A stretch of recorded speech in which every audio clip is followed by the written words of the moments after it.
आदतें जो paralysis patients को बदलनी है अच्छी रिकवरी के लिए। हेलो एवरीवन, मैं डॉक्टर संस्कृति, फिजियोथेरेपिस्ट। हम सभी को पता है लकवे की बीमारी, और लकवे की बीमारी कितनी ज़्यादा सीरियस है और पेशेंट्स को रिकवरी कितने ज़्यादा टाइम में मिलती है, ये हम सबको पता है।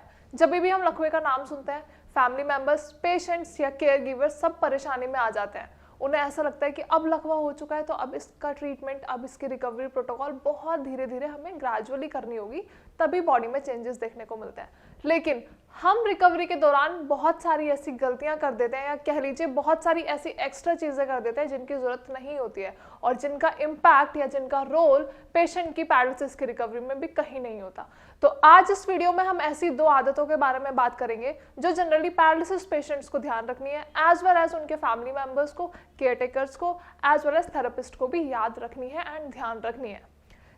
जब भी हम पैरालिसिस की रिकवरी के बारे में बात करते हैं तो ऐसा नहीं है कि आपने आज एक्सरसाइजेस स्टार्ट करी है, आज से मेडिकेशन शुरू करी है तो आपको आने वाले 1 हफ्ते में, 2 हफ्ते में रिकवरी मिल जाएगी।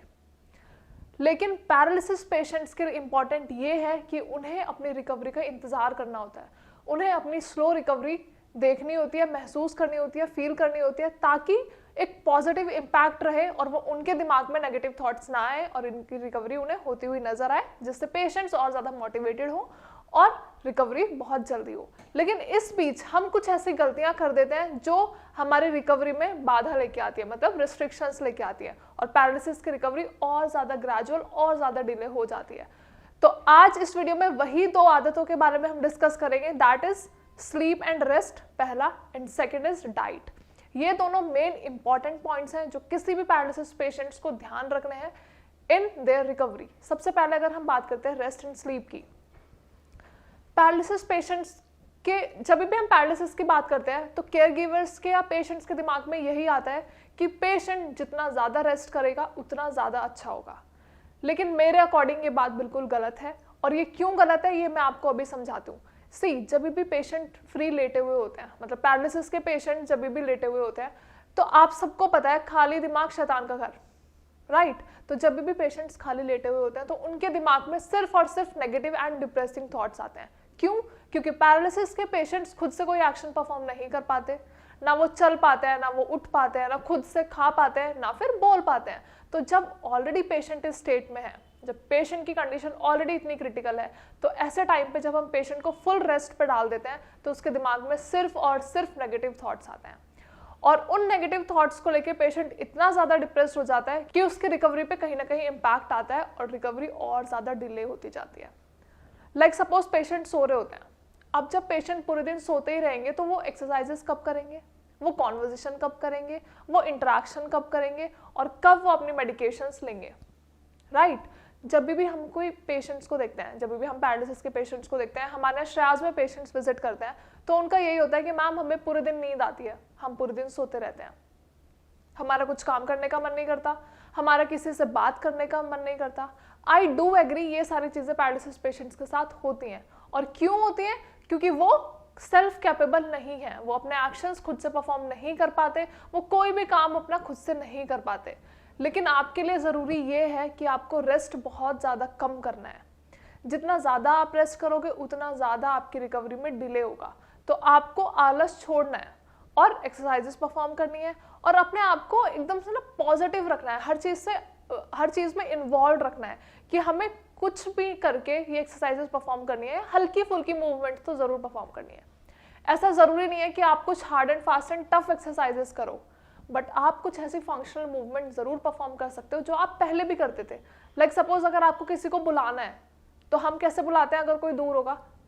हैंड एक्शन करके। तो आप ये चीज़ें कर सकते हो। पैरालिसिस के पेशेंट्स एटलीस्ट ये ट्राई कर सकते हैं ताकि उनके हैंड्स में कुछ फ्लिकर कॉन्ट्रैक्शंस हो, कुछ फ्लिकर मूवमेंट्स हो, क्योंकि अगर हम इनिशियली पैरालिसिस की बात करते हैं तो मसल्स एकदम वीकनेस में होती हैं, कोई एक्शन परफॉर्म नहीं होता। तो आप ये इनिशिएटिव ज़रूर ले सकते हो लेटे हुए, बैठे हुए, कि हम कुछ ऐसी एक्टिविटीज़ कर लें जिससे थोड़ा बहुत मसल कॉन्ट्रैक्शंस हो, थोड़ी सी मोटर लर्निंग स्टार्ट हो और न्यूरोप्लास्टिसिटी का मैकेनिज्म स्टार्ट हो। क्योंकि जब तक पेशेंट खुद से कोई एक्सरसाइज नहीं करेंगे या इनिशिएटिव नहीं लेंगे तब तक रिकवरी नहीं होती। अब अगर हम बात करते हैं सेकेंड इंपॉर्टेंट पॉइंट की, that is diet. I do agree कि इनिशियली पेशेंट्स को हम लिक्विड डाइट पे रखते हैं, लेकिन कौन सी लिक्विड डाइट? अब इसमें भी केयर गिवर्स एंड उनके अटेंडेंट्स गलती कर देते हैं। हम सिर्फ पेशेंट को लिक्विड डाइट देते हैं, लेकिन लिक्विड डाइट देना इज ओके, लेकिन कौन सी डाइट जिसमें ज़्यादा प्रोटीन हो। हमें पेशेंट्स को ऐसी डाइट देनी है, ऐसी लिक्विड डाइट देनी है जिसमें प्रोटीन हो। और पेशेंट्स को लिक्विड डाइट पे हमें कुछ टाइम तक ही रखना होता है, ये नहीं कि आप थ्रू आउट द रिकवरी सिर्फ उन्हें लिक्विड डाइट पे रख रहे हो। हमें सॉफ्ट डाइट भी स्टार्ट करनी होती है, लेकिन कब शुरू करनी होती है?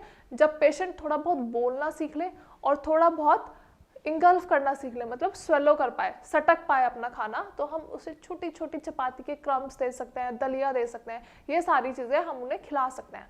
एटलीस्ट लिक्विड डाइट से पेशेंट्स को जो एनर्जी नहीं मिल पाती है वो सॉफ्ट डाइट से मिल जाती है।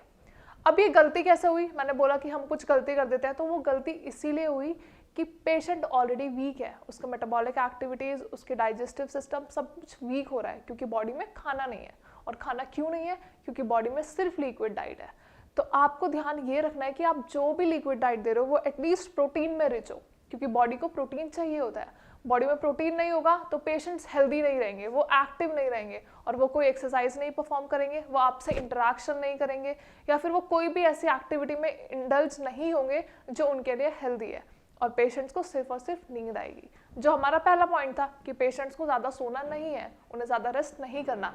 तो उन्हें एक्टिव रखने के लिए हमें उन्हें ऐसी स्ट्रॉन्ग डाइट देनी है जिससे वो हमेशा एक्टिव रहे, इंटरेक्टिव रहे, और अपने घर वालों से एटलीस्ट थोड़ी बहुत कॉन्वर्जेशन करना स्टार्ट करें, क्योंकि पेशेंट्स के लिए बहुत ज़्यादा टफ होता है इनिशियली बात करना, कॉन्वर्जेशन करना, या फिर कुछ भी एक्शन परफॉर्म करना या जो भी बोलना। तो पेशेंट्स इनिशिएटिव जब ही लेंगे जब वो अंदर से एक्टिव रहेंगे, अंदर से हेल्दी रहेंगे। आई होप वीडियो में मैंने जो भी 2 पॉइंट्स बताए वो आप सभी को समझ आए होंगे। अगर वीडियो के रिगार्डिंग कोई भी क्वेरी है तो आप नीचे दिए गए नंबर पे कॉल कर सकते हो। आप हमारे डॉक्टर से डायरेक्ट कंसल्टेशन ले सकते हो, and that is free of cost. हमारे डॉक्टर्स आपको अच्छे से कंसल्ट करेंगे। और ऐसी कौन कौन सी गलतियां हैं या फिर कौन कौन से ऐसे मेजर्स हैं जो हमें रिकवरी के दौरान याद रखने हैं या फिर लेने हैं, वो भी हमारे डॉक्टर्स आपको बताएंगे।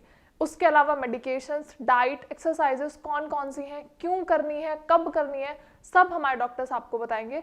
तो आपको करना क्या है? सिर्फ नीचे दिए गए नंबर पर कॉल करनी है एंड कमेंट सेक्शन में अपनी क्वेरी मेंशन करनी है।